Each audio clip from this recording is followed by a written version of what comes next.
Hey guys, welcome back! I hope you are having an amazing day. Let's get right into the stories. The first one is an entitled people story. I was so excited when I found the perfect rental house. It had everything I wanted. A nice big yard, a killer entertainment system, and best of all, a private pool out back. The landlord seemed cool at first. She was an older lady named Karen who lived a few blocks away. We signed the lease agreement and I moved in the following week. At first everything was great. I had a few friends over to barbecue and swim during the day on weekends. But Karen started complaining that we were being too noisy. Then she freaked out if I had more than one car in the driveway overnight. She was definitely one of those naggy, nitpicky landlords. Her biggest issue seemed to be with me using the pool at night. I worked a late shift, so I liked to come home and take a midnight swim to relax. The pool was surrounded by a privacy fence and the whole backyard was secluded. But Karen insisted it was indecent for me to swim naked, even though there was no chance of anyone seeing me. One weekend evening, I was floating around the pool unwinding after a long week. Out of nowhere, flashlights start shining from the back gate, and I hear Karen yelling about calling the cops. I scrambled to grab a towel and ran over to see two police officers confronting her. Karen was screaming that I was committing lewd acts in the pool after dark. She demanded that the cops arrest me immediately. I explained that I was simply swimming nude in a private fenced-in pool. The cops kind of chuckled and told Karen it wasn't illegal, but she refused to let it go. Karen insisted they inspect the pool area to look for evidence. At this point, I was getting annoyed with her ridiculous behavior. I told the officers they were not allowed to search my backyard without a warrant. That set Karen off even more. She started shouting about evicting me and saying I was destroying the morals of the neighborhood. The cops had enough and warned Karen to leave me alone, or she could be charged with harassment. As the officers turned to leave, Karen tried to get in my face, calling me trash and threatening to make my life hell. Without thinking, I put up my hands to block her and gave her a shove away from me. The police saw the whole thing go down. They immediately cuffed Karen, saying I was defending myself after she assaulted me. Karen caused such a scene that a bunch of neighbors came out to watch her get carted off by the cops. She was yelling about suing me as they put her in the squad car. I found out later that she spent the night in jail and got cited for disorderly conduct. Over the next few weeks, Karen constantly sent me angry letters threatening eviction. She would show up pounding on my door at all hours while I was trying to sleep. Her harassment was so out of control, I finally talked to a lawyer and took her to court for a restraining order. The judge reviewed the facts and granted a 2-year order for Karen to stay 100 yards away from me and my residence. She also sent the eviction notices back, nullifying them since I didn't break any lease terms. It felt awesome seeing Karen's face when even the law sided against her. With the court stuff handled, I thought I was finally rid of dealing with Karen. But then I got a notice in the mail that her house was going into foreclosure auction. A light bulb went off in my head for the perfect revenge plot. I talked to my bank and real estate agent to get pre-approved for a loan. I watched the auction closely and put in the winning bid once it was low enough. For a satisfyingly small amount of money, I was now the legal owner of Karen's house. It felt so good pulling up to her front door and taping the eviction warning to kick her off of my new property. Karen's look of shock when she saw me was priceless. She called me a sleazy scumbag and said I must have rigged the auction. Nope, sorry Karen, I just used the free market to get your house fair and square. The cherry on top was using my new garage to store all the pool toys and lawn equipment that drove her crazy when I was renting. Every time Karen came by to pick up more of her stuff, I made sure to be out there in my swim trunks washing my new car. There was nothing she could do anymore except watch me enjoying the same kind of backyard fun that she tried so hard to ruin. I even hosted an epic nude pool party once she finished moving out, although I did install some new privacy fencing first. In the end, Karen's crazy crusade totally backfired. If she just chilled out and left me alone in the first place, none of this would have happened. I almost want to thank her for the fun revenge plot that landed me a sweet new house. But I'm just happy to relax in the pool in peace without that nosy landlord hassling me ever again. The next one is a pro-revenge story. My former boss was, simply put, an absolute jerk. He was the type of person who could be so condescending while acting as if he was doing you a favor. His condescending attitude was sometimes downright abusive, and he seemed to have a particular problem with all of the female employees, acting as if they were dumb and needed assistance with every step. He loved to scream at people regardless of how minor their mistake was, if there even was one. He was a slave driver and expected everyone to sacrifice their own personal lives for their job. The thing that sparked this revenge was him telling me to miss my older sister's birthday to come into work on a day that I had already booked off. No one liked him, my colleagues in the department, around 10 or so, and I couldn't stand him being here anymore. So we followed the protocol. All of us compiled the evidence we had of him not sticking to booked-off holiday schedules, using inappropriate and sometimes abusive language, and put it all in one Google Doc. This was step 1. Step 2 was getting a cherry on top. We did this by getting him to have one of his screaming tantrums at one of us. We wanted this to be as damning as possible, and the youngest and smallest girl among us volunteered to be the bait. She intentionally made a beginner's mistake in her paperwork, something bound to get her yelled at, and the idiot took the bait. You see, he liked to do his scoldings in front of all of us to prove a point or rule by fear, as he called it. This gave us the perfect opportunity to film it from behind our desks and add it to the Google Doc. Now you see, in our company, there's this really poorly made email system. You can send an email to an entire department, and I mean entire, as long as you have its name and the manager's name. But the thing about this was that all of this information was completely and freely given to employees. This means that a person could send whatever email they want to the entire company, including the CEO. So one morning at 10 a.m., to ensure that as many people would be working as possible, we made a burner email and sent the Google Doc through an email to everyone in the company. It took a little while as there were many departments to get through, but we got there in the end. We gave the email the subject, boss's name, vital information, branch name, department name. Of course, our boss received the email as well, and you could basically hear the commotion from his office, as people all over the company were contacting him to ask what the hell this was about. HR conducted a light investigation into him and took heavy disciplinary action. As far as I know, he wasn't directly fired, but instead he resigned. And a month after that, we never saw him again, and he was replaced by a new guy who was also a jerk, but just less of one. His expressions during the whole ordeal helped me sleep at night. The next one is a petty revenge story. Title: The Teenage Odyssey. Our tale begins in my teen years about 11 years ago. It was summer, and my parents wanted to go on vacation. Me, being a 16-year-old with a gaming addiction and a strong desire for independence, offered to house and dog sit while they and my sister went on vacation. Some important background information is probably needed here, so people don't misunderstand. I'm from a safer and more secure place than the US. We lived in the suburbs, and by the time I was 12, I had been taught most life skills. The only dangers I could face would be alcohol poisoning and strains to my wrist from excessive gaming, typical threats for a boy in a country where 16-year-olds can buy beer. The Boy and the Karen Megasaurus. Rex. Week 1. While gaming took up 90% of my time, I still did all the chores around the house, with a few exceptions. I checked the mailbox and found a handwritten letter with ancient runes. Using my old doctor's notes as a Rosetta Stone, I deciphered that it was from the president of our equivalent of an homeowners association. Imagine an homeowners association with a fifth of the power of the typical homeowners association in the US, a Hawkeye of the homeowners association Avengers, receiving only participation awards in a sports context. The letter said that the grass in my front lawn was too tall according to regulations. I cut the grass that same day to keep the peace. The day after, I received another letter from the same author. The roses in my front yard were going too far out through the fence. I complied again. On the third day, the true cause of annoyance revealed itself. My backyard's bushes were too tall. This is where I finally got irritated, as you have to enter my parents' property to check the bush's height. I decided to visit my direct neighbor, who was in the Homeowners Association board, to ask about the letters. She informed me that they were from the Mega Karen living 10 houses down the street. She had been kicked out of the Homeowners Association board after poisoning 3 dogs in the neighborhood with rat poison-laced treats. Not wanting to deal with her, I decided to let the case rest and leave my bushes untrimmed. The boy, the planted bomb, and the instigation. A week into my parents' vacation, after being alone for 7 days, I decided to plan a party. But in my post-nut clarity, I remembered the saying, "Idiots be fading, but a good Counter-Strike match lasts forever." Instead, I opted for a LAN party, inviting friends to play Counter-Strike Source and enjoy energy drinks.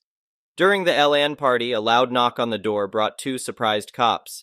They had received reports of a loud party with drugs involved. Me. Does energy drinks count as drugs?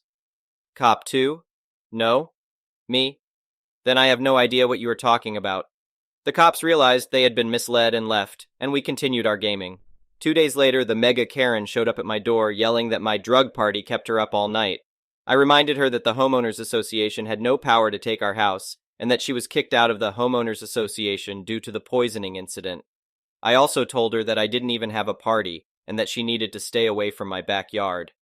She threatened to have me and my parents arrested, claiming the poison treats were meant for my dog. I slammed the door on her, furious. No one threatens my dog. Perfect legal pettiness. Now, for my revenge, I had about 4 days before my parents returned. I made sure to use them wisely. I got all the necessary approvals from the police and the real homeowners association neighbor. Then, I went to talk to the neighbors surrounding the mega Karen's house. I offered to do all the yard work, which involved loud equipment, around her house. Legally, we were allowed to make noise from 8 a.m. to 8 p.m. with yard work, but I didn't care. I wanted to be as petty as possible. I just kept making noise and working on her yard.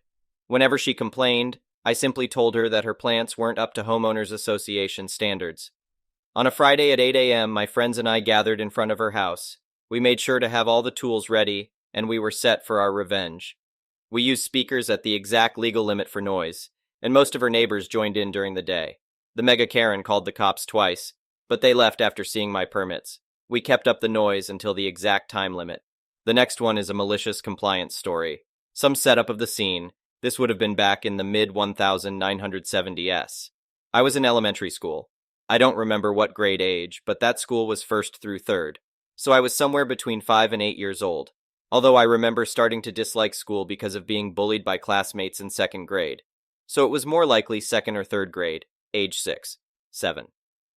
I was expected to do my morning routine, get up, get dressed, have breakfast, and walk to the bus stop entirely on my own. The bus stop was about 500 or a tenth of a mile away and around a sharp corner at the end of the route. This meant that while there was a chance I could see the bus go by if I was running late and on my way, but because of the angles involved, there was little chance the driver could see me if I was late, so they wouldn't know to stop and wait for me. I don't remember if I was dragging my feet or just got up late that morning, but by the time I got to the bus stop that morning, it was too late. The bus had come and gone without me. In the past, when this happened, I'd sadly walk back home, tell my mother, and she'd drive me in. But for some reason this morning, she decided that it wasn't happening. I don't know if she was trying to teach me a lesson or just had enough or what, but she told me that I had to walk. No, she wouldn't be coming with me. A young girl about 6 or 7 walking about a 2-mile route alone. I was terrified. There were few sidewalks, mostly just dirt paths worked into the side of the road, if that. Plus, due to elements that I now know are not good for a child to go through, by this time I definitely had issues doing anything wrong in the eyes of adults around me. So I had this additional fear of anyone seeing me on this walk of shame. So I made sure no one saw me. If I saw any vehicle coming, I'd hide. I couldn't handle the thought of anyone witnessing this. I walked, and walked, and walked. It felt like forever, but I walked the entire way, and I finally got there and walked into the office to report my tardiness. It turns out that my mother had not intended me to actually do that. She had called the school to have someone come and meet me on the route. Not that she said anything about this to me. The bus driver had gotten back into her bus and drove the route they thought I'd have taken, and then when she didn't see me, she then got into her personal car and did it again and again, trying to find me. Multiple people were sent out to look for me, but again in my mind, I couldn't allow anyone to see me in this shame. Plus, I was old enough to know about stranger danger, and was scared about that too. I absolutely was not going to let anyone find me. I think they were actually on the phone with the police when I walked in the office door. As for fallout, I'm sorry, but I can only speculate based on other memories. My mother would have been chastised by the school for not telling me to expect someone to be looking for me to offer a ride. I would then have been punished, yelled at, spanked, grounded, because my mother could never handle being wrong, so it had to be my fault. I don't remember ever having to do it again, though. The next one is an entitled People Story. Part 1, The Wedding We Wanted and Had. My lady wife is the anti-Karen, the anti-bridezilla. On our first date, she fanned out a stack of restaurant coupons and said, "Where do you want to take me?" We picked Pizza Hut. Her engagement ring is a heart-shaped amethyst with 2 little diamond chips. I bought it at Kmart. She cherishes it. Her wedding dress did not come from a bridal shop. It came from the Sears catalog. It's a very simple white, lace-straight T-length dress with a cream underdress. Would not be out of place at an afternoon tea. I bought my three-piece navy pinstripe suit since I needed a suit anyway. We wore the same clothes, with different accessories, to a costume party as a 1920s gangster and his mall. We had the wedding at our church. Our pastor was the real deal. He blessed the rings, and when he handed them back, they were ice cold. We exchanged the old wedding vows. Think King James Bible style. My lady wife nixed the obey, though. A couple of my buddies found out at the last minute that they could make it and showed up. After we said our vows, they pulled out swords and made an impromptu arch for us to walk under. My wife's friends were upset and started yelling, "Nobody told us to bring our swords!" Yeah, major sci-fi / fantasy / D&D / medieval geeks on both sides of the aisle. The reception was in the community room at the volunteer fire department I belonged to. Not fancy, but so informal and chill, and practically free. A local supermarket, with an awesome hot food bar, catered. Everybody had so much fun. My boss's boss, a good friend, gorgeous blonde, showed up in her little black dress and appropriately flirted with my buddies. I don't think anybody will forget the pillow mint fight that broke out. A few of my wife's older relatives seemed sort of confused at the antics at first, but ended up having a blast. My father-in-law had set a rough budget for the wedding in his head. My lady wife came in way under that, so he gave us the difference in cash at the reception. He was already paying for the honeymoon as his wedding present to us. The honeymoon was within a day's drive and was a huge deal for what we got.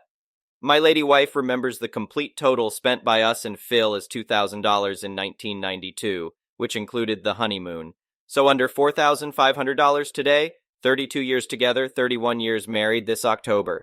Next anniversary, I'm going to take a page from my granddad and raise a toast to 5 years of wedded bliss. Part 2. Attempted hijacking. When my lady wife announced our engagement, one of her co-workers, not even a friend, apparently got wedding rabies. She was so happy and went over the top offering to help. My lady wife was doing the tiny amount of wedding planning that was needed, see above, as her MOH lived in New Jersey, we're in upstate NY, and had 2 kids to look after. Co-worker insisted that it wasn't fair to my wife that the MOH wasn't doing the wedding planning. She kept trying to insert herself as the wedding planner.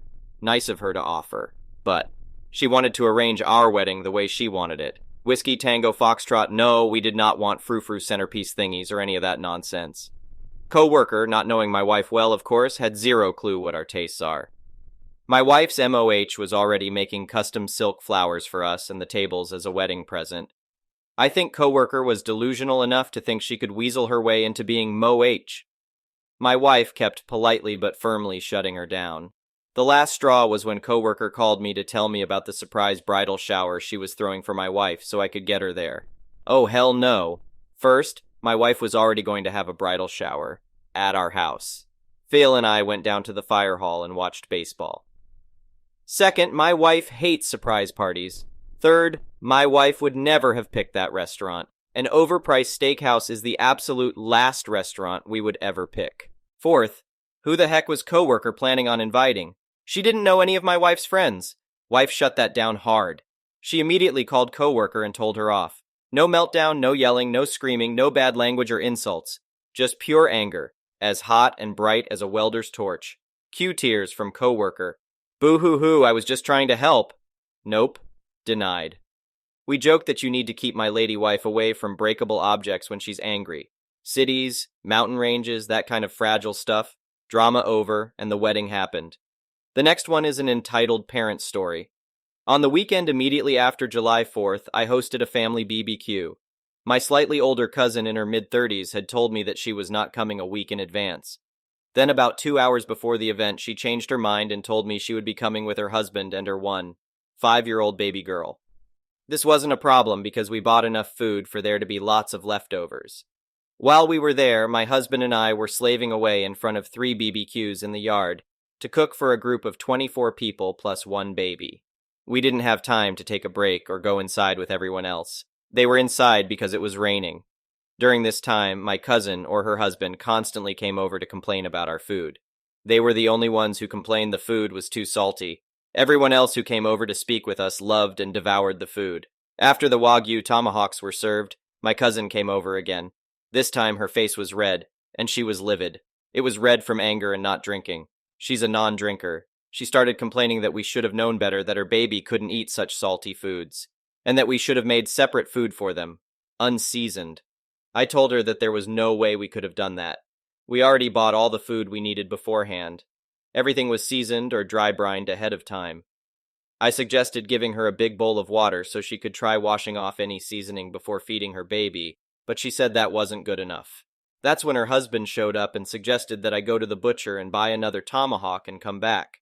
That way their daughter could also have some unseasoned. My husband said no. We weren't wasting time, gas, and money on a 1-5-year-old. Even if we did, she obviously would not have been able to finish an entire steak. I just don't understand what changed. She was never like this before she had her kid. Now she expects the world to revolve around her kid. Is this something that involuntarily happens to a large percentage of new parents? Thank you for watching. I would really appreciate it if you could like the video and subscribe to our channel if you haven't already. We'll see you again tomorrow.